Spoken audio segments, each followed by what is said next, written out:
தாய் தமிழ் உறவுகளுக்கு வணக்கம். பரமக்குடி அதிமுக எம்எல்ஏவுக்கு சீட்டு இல்லை என்ற தலைப்பில் இந்த காணொளியை காண்கிறோம். 2021ஆம் ஆண்டு நடைபெற்ற தமிழக சட்டப்பேரவைத் தேர்தலில் திமுக கூட்டணி ஆட்சியை பிடித்தது. ஆனால் பரமக்குடியில் தோல்வியடைந்தது. பரமக்குடியில் அதிமுக வேட்பாளர் முருகேசன் வெற்றி பெற்றார். ஆனால் வெற்றி பெற்ற முருகேசன் கட்சி தொண்டர்களுடன் நெருக்கமாக இல்லை என்று கூறப்படுகிறது. அதிமுக தொண்டர்களுடன் மக்களுடன் நெருக்கமாக இல்லை என்று கூறப்படுகிறது. மேலும் ஓபிஎஸ், டிடிவி தினகரன், சசிகலா ஆகியோருடன் நெருக்கமாக இருப்பதாக கூறப்படுகிறது. ஆகவே பரமக்குடி அதிமுகவை சார்ந்தவர்கள் வருகிற சட்டசபை தேர்தலில் முருகேசனுக்கு சீட்டு கொடுக்கக்கூடாது என்று எடப்பாடியிடம் தெரிவித்தனர். இந்த சூழ்நிலையில் பரமக்குடி வள்ளல் பாலு என்பவர் தென்காசி பதிவாளராக பணியாற்றியவர். தன்னுடைய வேலையை ராஜினாமா செய்துவிட்டு திமுகவில் இணைந்து கோடிக்கணக்கான ரூபாய் திமுகவுக்கு செலவு செய்தவர். அவரை அதிமுகவுக்கு அழைத்து வந்தனர் அதிமுக தொண்டர்கள்.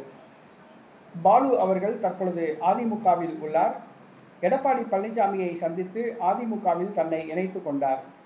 வருகிற சட்டசபை தேர்தலில் பரமக்குடி வள்ளல் என்று அழைக்கப்படுகிற பதிவாளர் பாலு அவர்களுக்கு சீட்டு வழங்க வேண்டும் என்று பரமக்குடி லோக்கல் அதிமுகவினர் எடப்பாடி பழனிசாமியிடம் கோரிக்கை வைத்துள்ளனர். எடப்பாடி பழனிசாமியின் நம்பிக்கைக்குரியவராக பரமக்குடி பாலு உள்ளார். பரமக்குடி தற்போதைய சட்டமன்ற உறுப்பினர் முருகேசன் ஓபிஎஸ் ஆதரவாளராக மாறிவிட்டார் என்று கூறப்படுகிற சூழ்நிலையில் வருகிற சட்டசபை தேர்தலில் பரமக்குடி தொகுதி தற்போதைய சட்டமன்ற உறுப்பினர் முருகேசனுக்கு எம்எல்ஏ சீட்டு கிடைக்காது என்றும், அதிமுக தொண்டர்களோடு நெருங்கி பழகுகின்ற எடப்பாடியின் நம்பிக்கை நட்சத்திரமான பரமக்குடி வள்ளல் என்று அழைக்கப்படுகிற பதிவாளர் பாலுவுக்கு தான் போட்டியிட வாய்ப்பு கிடைக்கும் என்று அதிமுகவினர் கூறுகின்றனர்.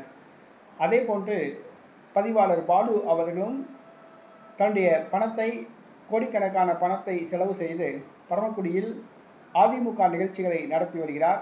மருத்துவ முகாம்களை நடத்தி வருகிறார். ஏழை மாணவர்களுக்கு கல்வி உதவி வழங்கி வருகிறார். ஆகவே வருகிற சட்டசபை தேர்தலில் முருகேசன் தற்போதைய சட்டமன்ற உறுப்பினருக்கு சீட்டு கிடையாது என்று கூறப்படுகிறது.